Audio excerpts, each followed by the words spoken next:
Work. 2, chapter 5, where? Uh, oh, give me just 1 second.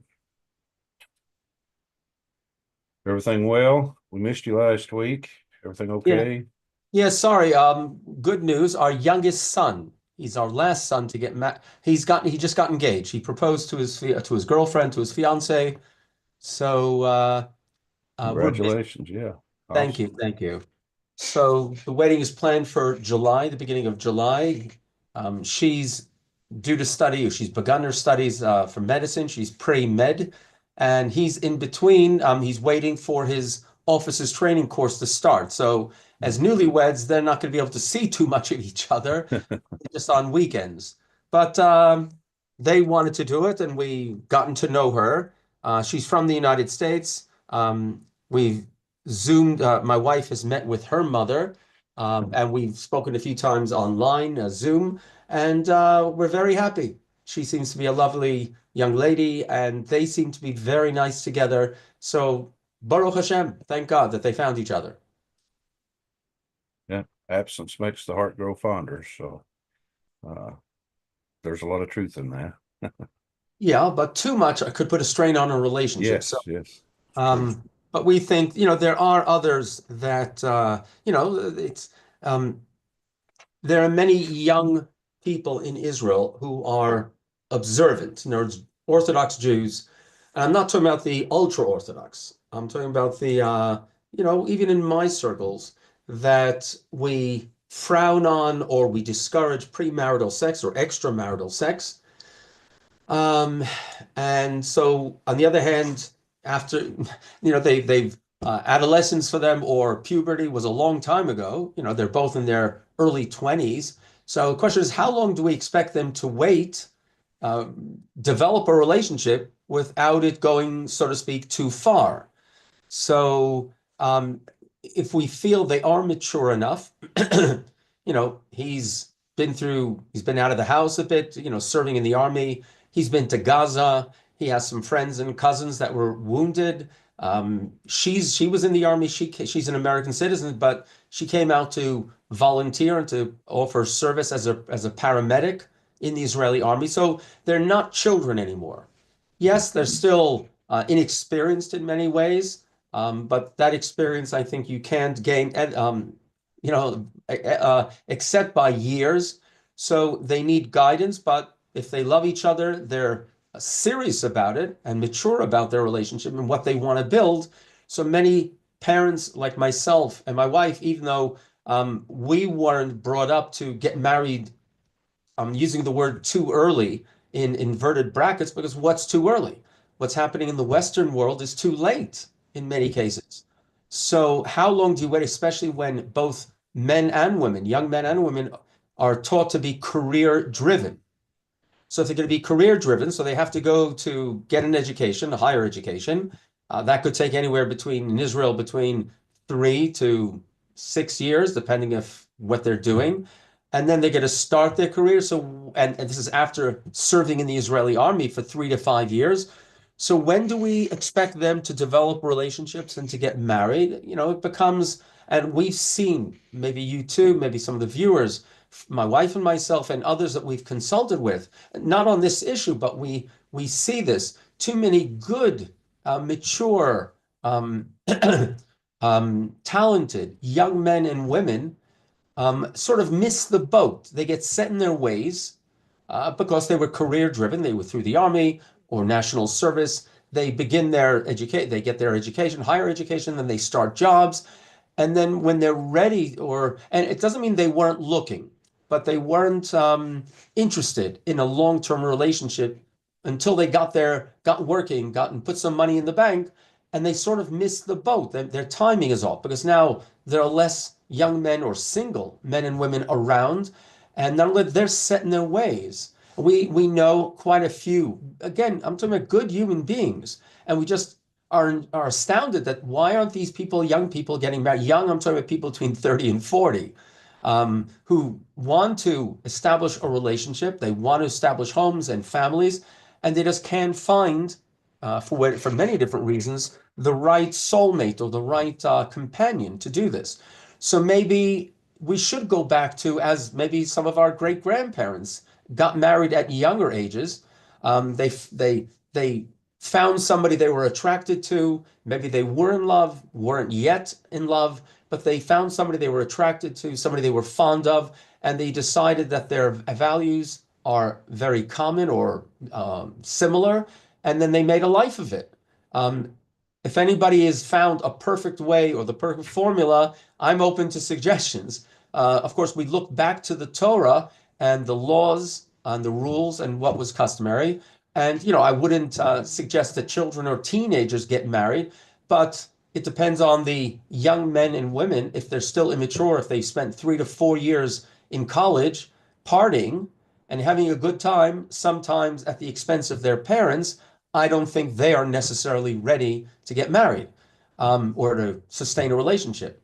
But somebody who was brought up that I finish high school, I'm going to do so I'm going to serve the community, serve the country for a few years, and I want a family. They've been brought up that I want a family, I want children, I want to find the other person who is going to be my companion, my partner in this, and we're going to do it together, an equal partner, and we're going to do it together. Well, then I think that's a much more, it means they're much more prepared for a relationship. And also when they realize that they need to work at the relationship.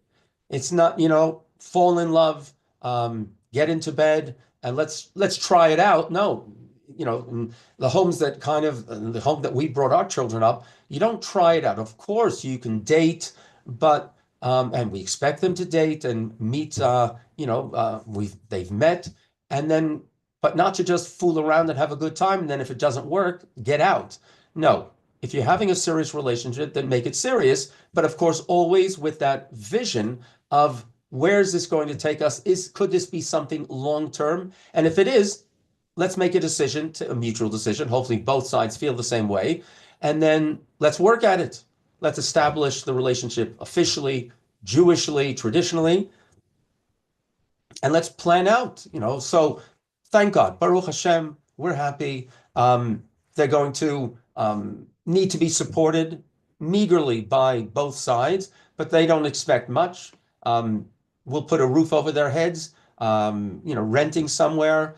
He'll get a salary and somewhat from the army, but we're happy that they found that, and they weren't planning on it.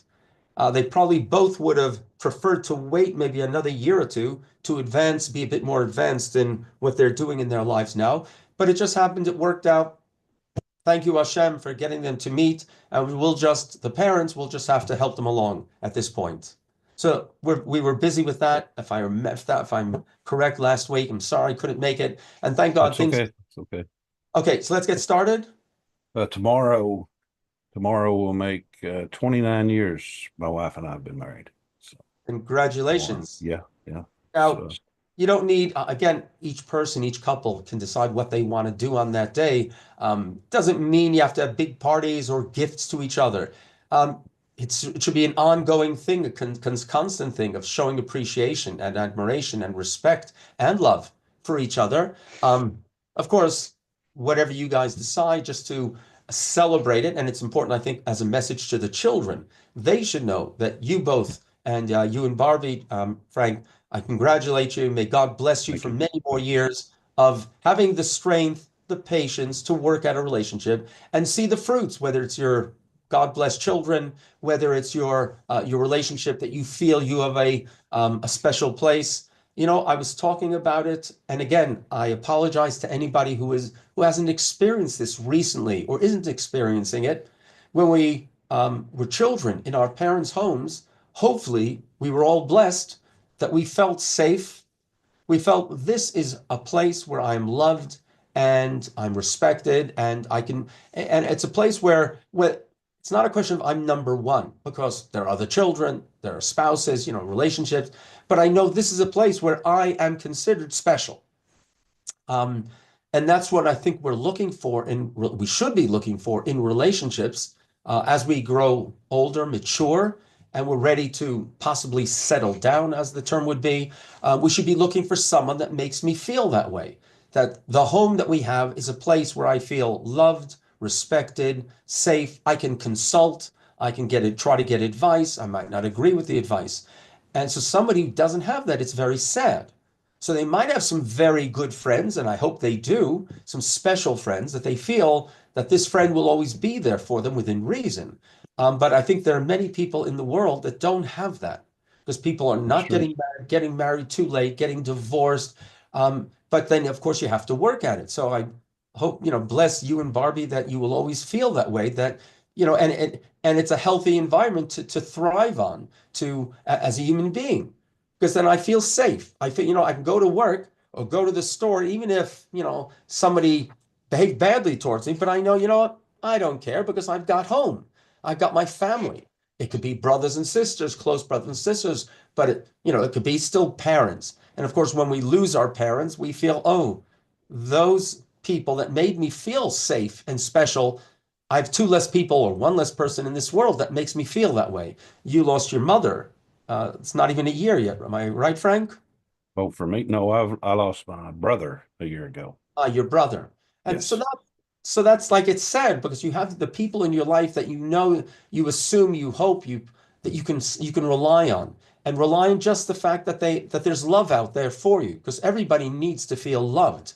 There are some people that don't have that, and it's sad, and they should be looking for it, trying to create it. Um, I once heard, I think, a wise saying: in order to have a friend, you have to be a friend. You just don't expect people to be a friend, a serious friendship. You have to act like a friend too towards them, or whether it's a few people. So God bless you. And as we say, Mazel Tov. May thank your you. good Thank you. fortune continue. That's what Mazel Tov means. May your good fortune I think continue.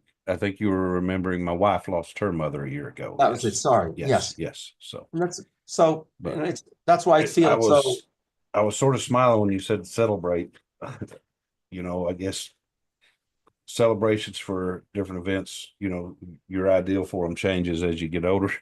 I That's true mentioned too. to her yesterday that I said, well, if our oldest son watches all the kids, grandkids, maybe we can grab a bite to eat and go grocery shopping. So,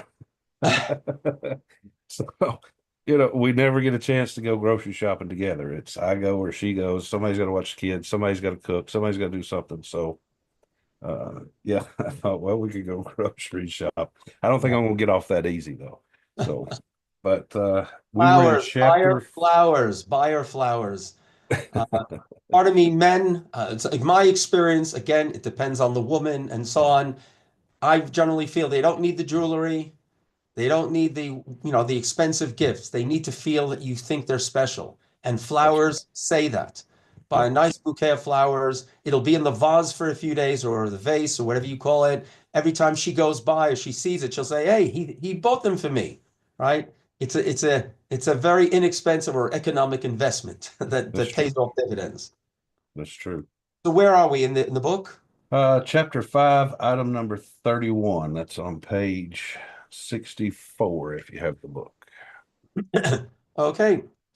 So just let me remind the viewers, each week we try to do a few paragraphs, a few rules or suggestions in the book authored by our mentor, Rabbi Oury Cherki, here at the Noahide World Center in Jerusalem. Rabbi Cherki took the 7 Noahide laws and expanded on them because, as many of you felt, the 7, they're easy. Not to murder, not to steal, not to hurt animals, that's easy. I want to know, as we all, as God-fearing or people that want to serve God, want to lead lives of meaning, and if you want of holiness, where God looks upon and says, I like what that person's doing, then we look for more in our lives. How does it affect our behavior? So that's what Rabbi Cherki did. He goes through the 7 in different chapters. He writes down what would be obligatory, um, by these laws of the 7. But then he goes in what he calls, towards the second half of the chapter, proper conduct. And this is where I think we should all be paying attention because these are things that we can understand and relate to, and hopefully use them as guidelines in our life to lead a moral life or a better life. So hopefully I'm going to share it on the screen. Do I have sharing rights? Let's see. Yes, I do. Thank you, Frank. So hopefully you should be able to see it on the screen. Paragraph 31. This chapter 5 in the book of Brit Shalom, the covenant of peace, is about life. Of course, the law is you can't murder. You can't take someone else's life for no good reason. The only good reason could be to defend yourself or to save somebody else's life from a criminal. But it's based on the root is the foundation is life is valuable. Life is a God-given gift. So if God decided to give you or anyone else the gift of life, including animals, but on a different level, then we should respect that and protect life, preserve life, respect life. So 31, this is a derivative of that. Care should be taken not to place any obstacle on a road that could cause injury to another person. You, for instance, a person, should not throw something in the road that could possibly lead to someone else's injury or, God forbid, death. I remember, it's one of these memories, early memories of my life. Living in New York, I must have been 8 years old. Snows regularly. I'm talking about every winter, if I remember, my memory serves me correct. We had snow every winter. As kids, we didn't mind it too much. We were dressed up in 3 different layers with, waterproof boots, good gloves, whatever you needed. But we got into mischief sometimes. For instance, throwing snowballs at cars. Frank, you ever do that? Not at cars, no. Not at cars. I look back at what a stupid thing to do. First of all, how dangerous that is. Or buses. You figured we weren't looking at the funny, not the funny thing. We're not looking to hurt anybody. But now I look back how dangerous that is. How, first of all, people could slide on the road anyway in their cars. And we generally didn't throw it at the front of the car. You try to hit the side of the car. But I know now that could be very dangerous. And it happened once. We were in front of our house and we built like a little snow wall going across the street. A bump. It was not more than a bump. But we figured that would slow the cars down. And then we could hit them with snowballs. Call it good luck or bad luck. The first car, instead of trying to drive over the bump, stopped the car. And who gets out? A policeman. I think we saw his uniform, we saw his badge. We went running. So I went running into the backyard of my house, and this policeman followed me. And I think he was very good. I think he saw, we weren't criminals, we were little children. But he asked us to come back and clear it. And he gave us a lecture. Nothing, of course, threatening. He gave us a lecture saying, guys, you know how dangerous this is? You could really cause somebody to have an accident. Think about it. Be careful. And I never did it after that again. But that's a childish thing to do. But, I wasn't the only one. We saw other kids doing it in the neighborhood. And it wasn't a tough neighborhood, but we saw other kids doing it, possibly Jews and possibly non-Jews. I would assume my parents never knew we were doing that. If they'd seen that we were doing that, they would have been shocked. My parents being educators and civilized people. But it's just a childish example about how careful we have to be with life. And I would say even our own lives and especially other people's lives. We have no right to put other people in danger. We want to clear, in the Talmud, there's a story about someone who, in those days, if you were a farmer, if any of you have vegetable patches or whatever, what do you do with the stones? The plow has to be able to plow, and you have to make what do they call the furrow? What is it called? Furrow, yeah. Furrows, lined in parallel. And if you hit rocks, that's not good for the plow. So you got to get rid of the rocks. One way is to take the rocks. So what do you do with the rocks? You build a wall, which is what they used to do in many places. You take the rocks, you make a pile, you build a wall, a perimeter wall. Another way, one guy did, he didn't need the rocks. This is a story told in the Talmud from 2,000 years ago, approximately. He took the rocks and he threw them into the public footpath. And now, that's forbidden to do. He figured, well, it belongs to everyone, which means it belongs to no one. That's the way some people see it. And the moral of the story goes, I think if I remember the story, some wise person goes by and asks him, are these your rocks? And he says, yeah. And he reprimanded him for throwing them into the public footpath. And the guy didn't pay much attention, the owner of the field. And the old wise man says to him, one day, these are going to bring about your downfall. And later on, he lost possession of the field. He lost his, he went bankrupt, and he fell and broke a bone or broke his head, when he had to walk on the public footpath. So, it would be nice to think that justice comes in that way.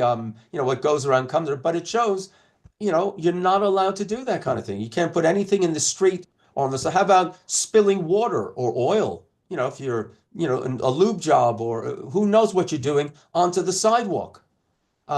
Somebody could slip on that, or garbage, or you have your rubbish bins. Well, I'm speaking British. If you have your garbage cans, and the day of collection is, and you just got some deliveries of furniture, and where do you put all the extra garbage? Mhm. So a wind might come and blow some of it into the street with it. Well, use your seichel, as we call it. Use your brain. Not only that, how would you like your neighbor to do with that? And I'm just talking about, first of all, courtesy, neighborly relations, but just this religious law, if you want, respecting life, that it could, you obviously realize it could cause somebody to get hurt. So anything like that, you're not allowed, you're putting something on your roof, make sure it doesn't blow off and hit somebody in the head. These are all things that we should be aware of, and it's an obligation. Um, so the question is, how far do you want to take it? How strict do you want to be? But we can all understand this number 31. Now, hopefully I put it back on the screen. Such obstacles should be removed from any location where passerby could sustain damage or injury. How about, God forbid, you had an accident, a traffic accident. Pieces of your car might be laying in the road. Whose obligation is it to clear it away? I would say it's probably the fire department. If there are any firemen out there, God bless you, you're heroes. Maybe it's the municipality. Sometimes you see pieces of tire, usually I think from big trucks, that are just, I think they just sometimes just tear apart. And they're laying there on the road, which could cause an accident. There's so many things that could happen. um, Electric wires. So if you see, now, if you really want to be a good person and you see something like that on the road and you feel, it's safe to do that, a fair, not even a big rock, a rock on the road or a brick could, if somebody hits it hard, traveling fast with their tire, that could definitely cause a blowout. I remember it happened once. I stopped along the road because I saw a woman with children she was stopped, and I noticed she had a blown tire. And I asked, how did it happen? Because I saw the tire was completely destroyed. She looked back. She says she thinks it's that rock over there. And I said, yeah, you hit that rock. It was in the middle of the road or on the side of the road. So I quickly, carefully, I ran to that spot and tossed it off the road so nobody else would, and I helped to change her tire. So anyway, it's things that we should be aware of. And, you've probably heard the term, the Jewish term, or, oh, you did a mitzvah. Even many Jews who know the word mitzvah, which means commandment, like the 10 Commandments or the 7 Noahide commandments, they're called mitzvahs or mitzvot because it comes from the root to command. God commanded us these things. It's used quite often. Somebody would say, oh, you did a real mitzvah, which in context, the person who stated that, expressed that, is saying, you did a really good deed. You helped me, you helped my grandfather, the old man. I saw what you did. That was a real mitzvah. You smiled at the person, made them feel good about themselves. That's a real mitzvah. Now, what they're saying is you did a good deed because the greatest mitzvah, the most important mitzvah or commandment from God is to help another human being. Even metaphorically, help them pick themselves up. So, but a mitzvah means you did a commandment. So this commandment, saving another life, protecting lives, preventing people from getting hurt, it's a mitzvah. It's a commandment. It's not just, well, yeah, I'm a good person. Be a good person, but no, you're doing God's work. And again, this whole idea of it should make you feel better about yourself and about being a Noahide. You don't have to be a Noahide to do good deeds. You know what? As an example, in Israel, there's an organization called Yedidim. Yedid is another word for a friend. There's a word chaver, and there's Yedid. So there's an organization. It's a non-profit organization called Yedidim. It's a network. You download the application after you've signed up for their course and you've taken a basic course. where in your neighborhood, through the application, you will get call outs, changing a neighbor's tire. Somebody can't start their car. Somebody's keys get locked in the car. Now, there aren't many countries that it could work because I don't know where you live, but I'm not sure if you received a call up from, through the application. There is a center that receives the calls and then puts it on the application. And, somebody's sitting in their home or wherever they are on the phone or through WhatsApp, they get the call out. They ask for the person to identify themselves, their location, what the problem is. So if I got a call up, I don't know about you, all of you viewers, if you got a call up where you live and somebody you don't know, and let's say it's within a radius of a mile of your house, ask yourself a question. Would you go out to help that person? Now, maybe you would, maybe you wouldn't. Maybe you're afraid for security. You don't know who that other person is. You assume if they called up the club or this organization and gave their name, and you went out for the call up and they're asking for help. I assume there'd be other ways for them to rob you and again, they give you a phone number of that person and only the volunteer can see that number. And then you call up the person and, you can decide, do I take the call or not? Now, it's all voluntary. You can decide, I'm too busy to take the call. Or you know what? I'm free and I want to do it. Now, I try to do a lot of them. If I'm and sometimes people are amazed that, they see first like my white beard. So usually, if it's not an old man that I'm changing a tire, it's quite often it's a young man, young woman, or even, I'm willing to do it for anybody. You don't ask questions. Not everybody is mechanical. Not everybody has tools. Some of these people get stuck. They can't get the screws off, the whatever they call the nuts off the tire, off the rim. Lug nuts. Yep. Lug nuts. So my feeling is I'm doing a mitzvah. Now, I'm not doing it to score points on the scoreboard, the heavenly scoreboard. I feel this is the way human beings should be treating each other. So in the back of my car, I have a kit. I've got a good jack. I have a good wrench, with an extension if I can't get the lug nuts off.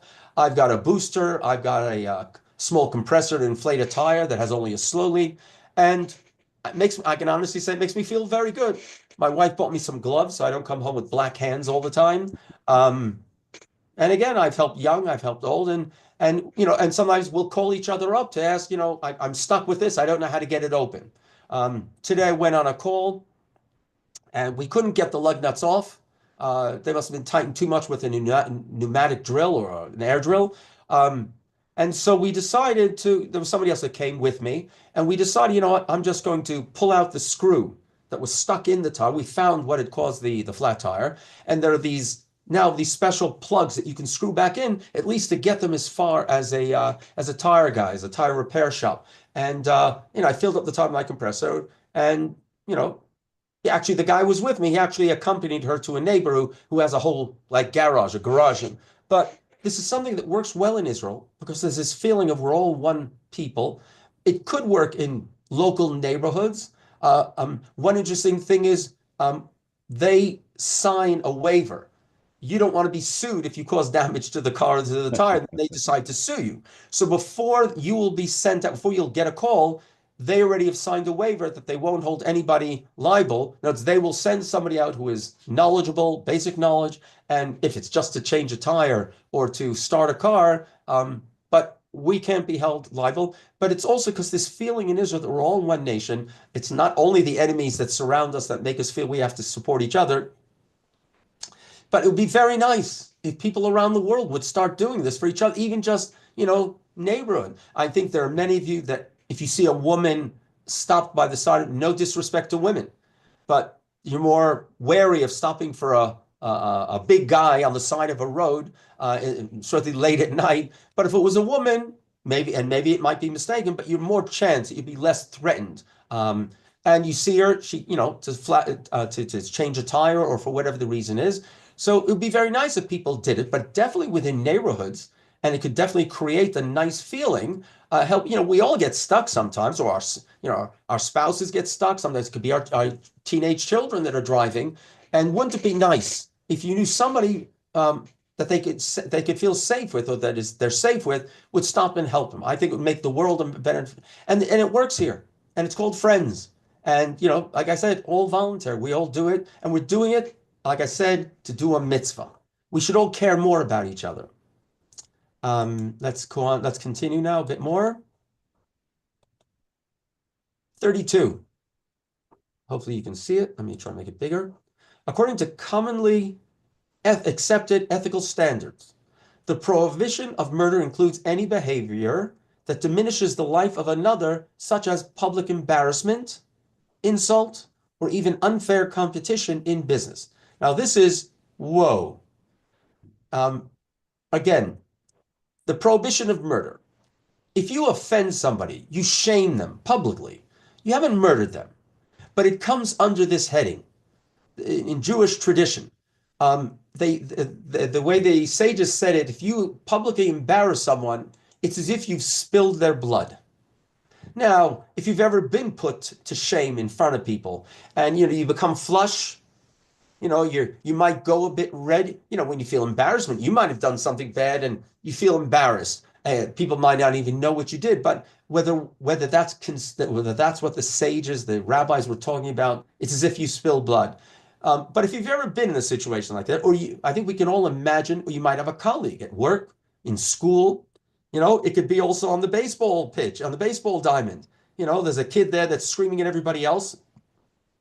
You made an error, somebody else made an error, and this kid is, giving it to everybody, or in basketball or whatever it is. We all know it. I think we don't need to exert too much energy for our imaginations to imagine a situation where, whoa, that's really harsh. That's bad. And again, happens in the places of work. It happens in many different places. And again, generally people don't stand up for each other because you're worried that person will turn on you, or you just say, I don't want to get involved. But the sages were very adamant about this, that that if you cause someone public humiliation, that's like you've killed them a little bit.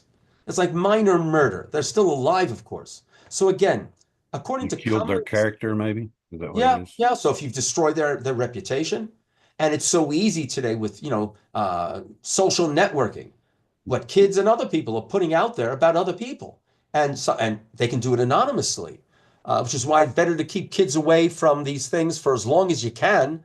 What are they don't need it. The problem is society promotes it. These products, these networks, whether it's Facebook, TikTok, whatever these stupid, silly things are, they promote it. They want kids, especially kids, they get kids hooked on it. It's an addiction.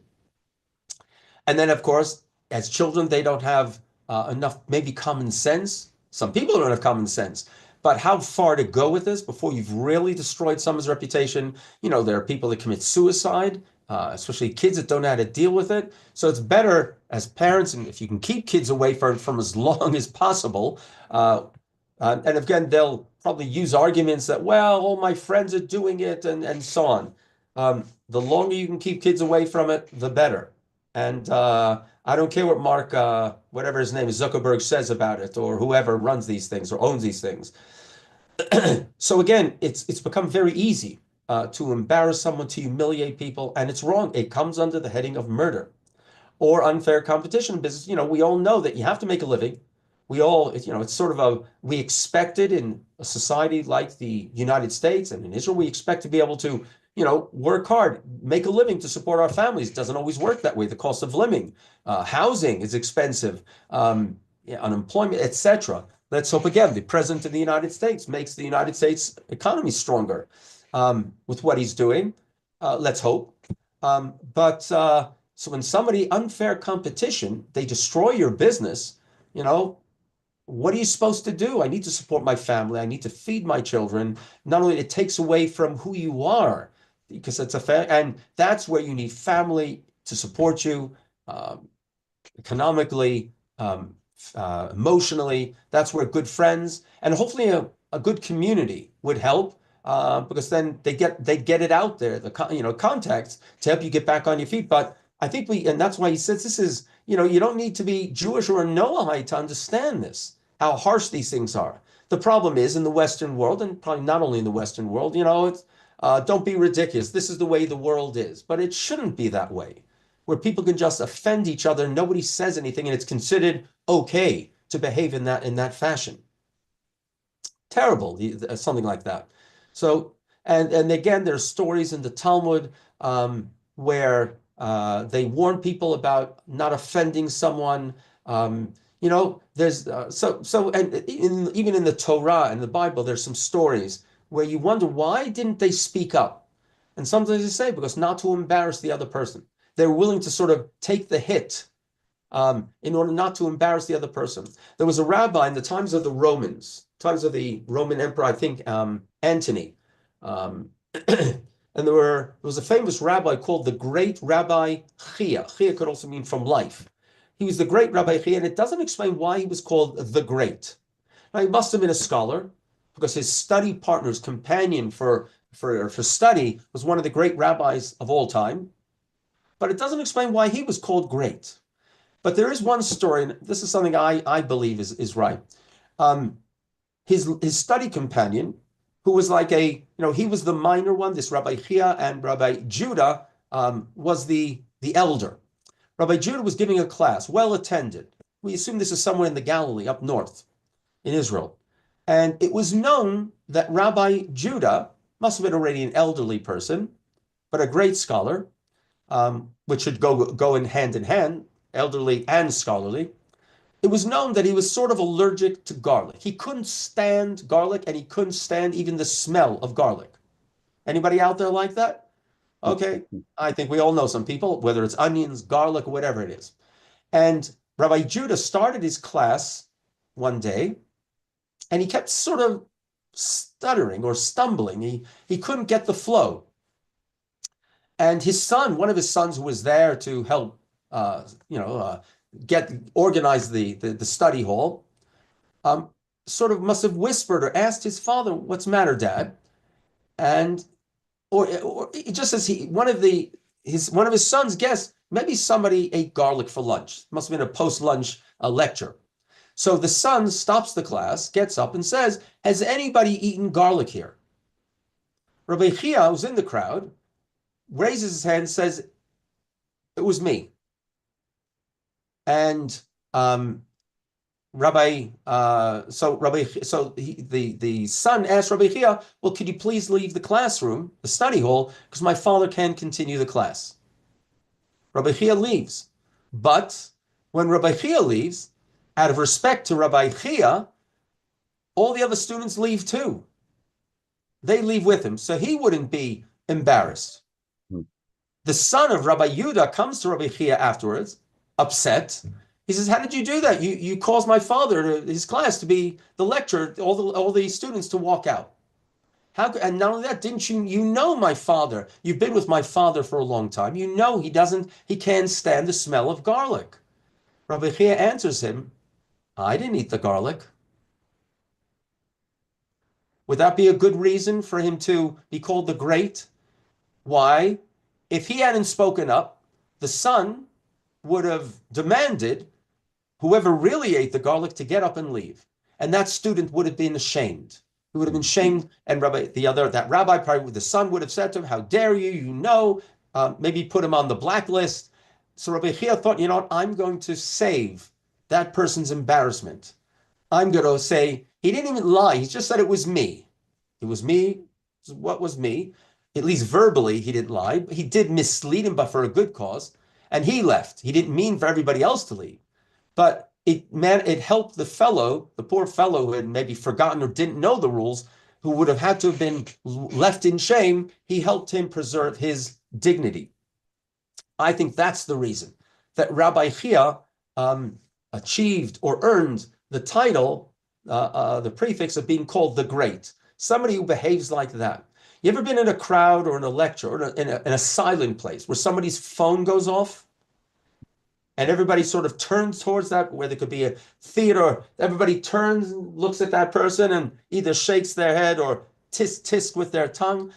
I'm always tempted to quickly whip out my phone. And and what happens? The person goes to their phone, you do it to your own phone. I've been tempted to do that So people should think it was me. I'm not embarrassed. It wasn't me. If it wasn't you, you're not embarrassed. The person who it happened to is embarrassed. Somebody says you shouldn't do it, but somebody said I shouldn't do that if I'm the rabbi, because then they'll say, oh, look at the rabbi. He didn't turn his phone off. But I've always been tempted to follow in the footsteps of and follow the example of this great Rabbi Chia. All right, let's continue a bit more, please. But these are things we should think about, especially as it says in the Torah, love your neighbor as yourself, or don't do to others what you wouldn't have done to you. If we've ever been ashamed or embarrassed or put to shame by someone, we know how painful that is, and it's not easy to shake it off. Then we should definitely be careful of other people. Probably the most famous story of or example of that is Judah and Tamar. Yes. Tamar, she could have said, this is Judah's scepter and ring, but she just said the person that owns this, or here are the scepter and ring, and Judah stepped up and said, those are Right? mine. I congratulate you. At one point, I stuttered, or stammered when I said that there's a case in the Torah, maybe a few other cases. I was thinking of Judah and Tamar, but I decided not to go off track because it is a horrible story. How did Judah treat her like that? But we do, you're right. Kol hakavod to you, as we say, shkoyach. The sages ask, why didn't Tamar speak up? Why didn't she speak up? So we could say, well, she probably figured Judah would eventually come around and wouldn't let her be burned or put to death for that. But the sages say she didn't want to embarrass the great prince Judah. And then Judah did do the right thing.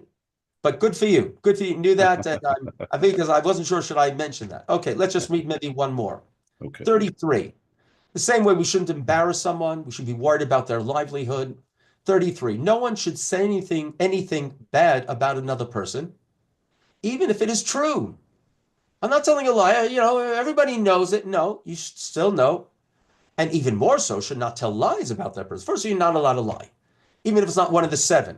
There's a famous Rabbi Meiri who lived in the medieval times, and he said every non-Jew has to in addition to the 7 laws of a Noahide, anything that is a moral guideline, not to tell a lie, that everybody understands that it's immoral to tell lies, especially when it causes somebody else pain or loss of property or loss of anything. It's wrong. You don't need it to be part of the 7. Rabbi Cherki put it here under this idea of respecting and protecting life. So again, no one should say anything bad about another person. Again, I think we've all been there on the receiving side where someone has spoken badly about us. And again, if it was true, it's even worse probably because it's true. You can't deny it. But whether it's true or not true, you shouldn't speak badly about other people. Why? Why at somebody else's expense or at somebody else's reputation or their self-esteem? Who gave you the permission?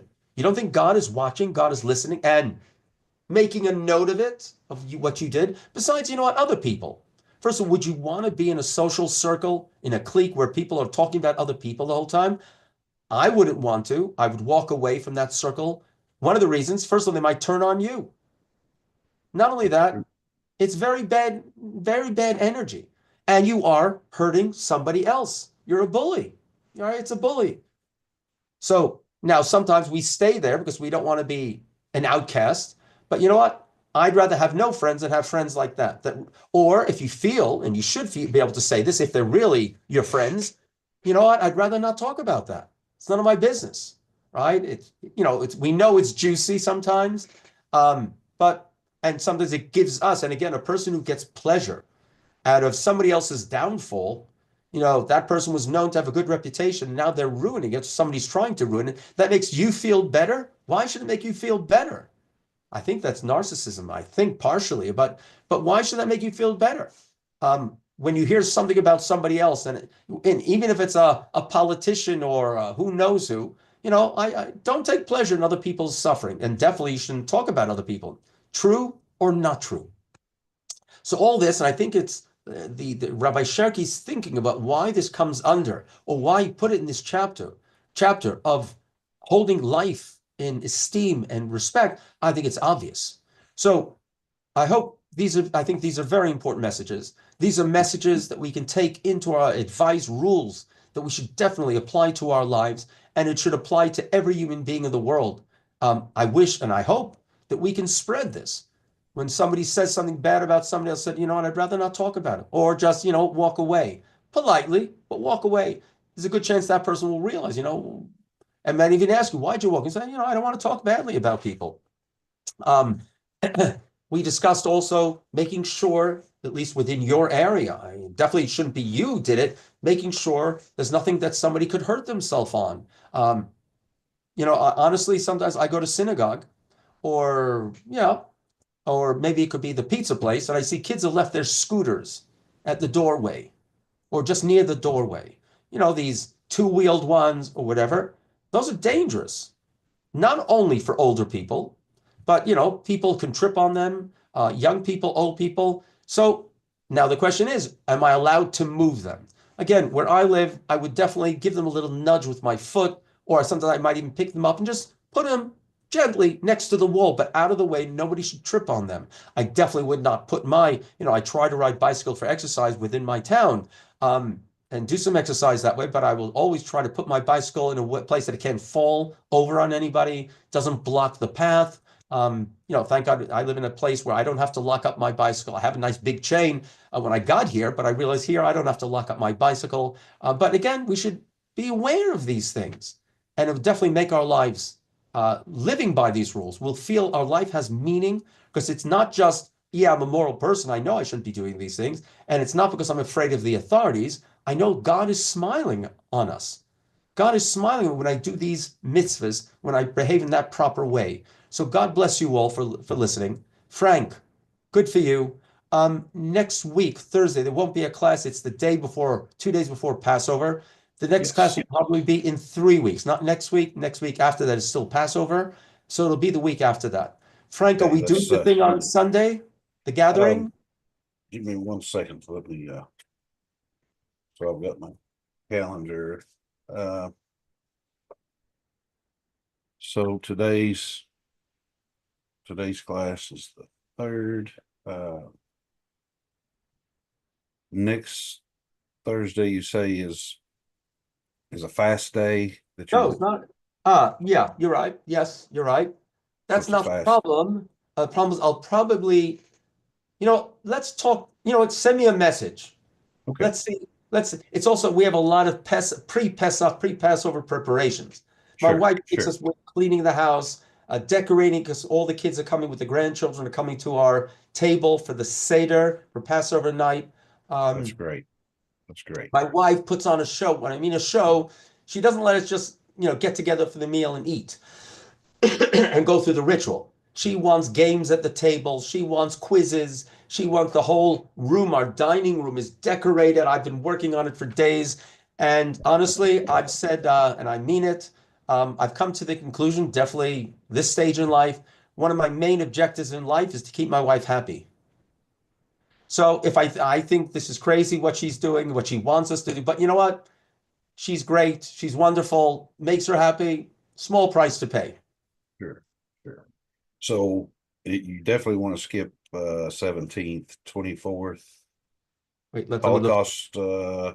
Holocaust and Heroism Memorial or Remembrance Day. So next week is a question mark, okay? Yeah. After that, definitely not. That's the 17th. 24th. No, it'll be over because it's the. No, you're right. It's that evening. But you know Yeah. what? Let's do it. And we'll dedicate it to the memory of the souls that were murdered in the Okay. Holocaust. Okay. So right Okay. now, next week, possibly 2 weeks, no. Okay. So we would be on schedule for this Sunday, correct? We should have been on schedule. So But I would have to do it an hour earlier. I've got a doctor's appointment next Sunday. I could do it, let's say, starting at 11 o'clock, I think your time. I would start here at okay. 6 p.m. my time. Okay. When does your time change? We changed. We've moved the clocks ahead already. So Oh, right you now, have. it's almost 8 o'clock now, 8 p.m. here. Okay. Oh, okay. So if we do then this Sunday, then we can skip the following 2 Sundays and come back on the 27th of April, and that'll get us Fine. back on Okay. track. So let's So, try to, but we can do it an hour earlier on this Sunday. okay. Can we do it an hour earlier? Sure, yeah, no Okay. problem. Fine. No So problem. we'll be in touch. And earlier, you'll send me the link. Okay. Yeah. Thank you for And organizing this, so, Frank. Mazel tov, congratulations. oh, Make thank you. Thank Barbie, you. keep making Barbie a happy woman who knows she has a special husband and her husband thinks she's special. Yep, we've been blessed. We've been blessed. You know, we've had all the same trials as anybody, I guess, would have in life, and but we've been really blessed, or we feel God we've bless been you all, blessed. everybody who's listening and who sees this later. Take All right, care. thank you, Rabbi. Thank you for your time. Bye. Bye for me. Yep, he dropped out.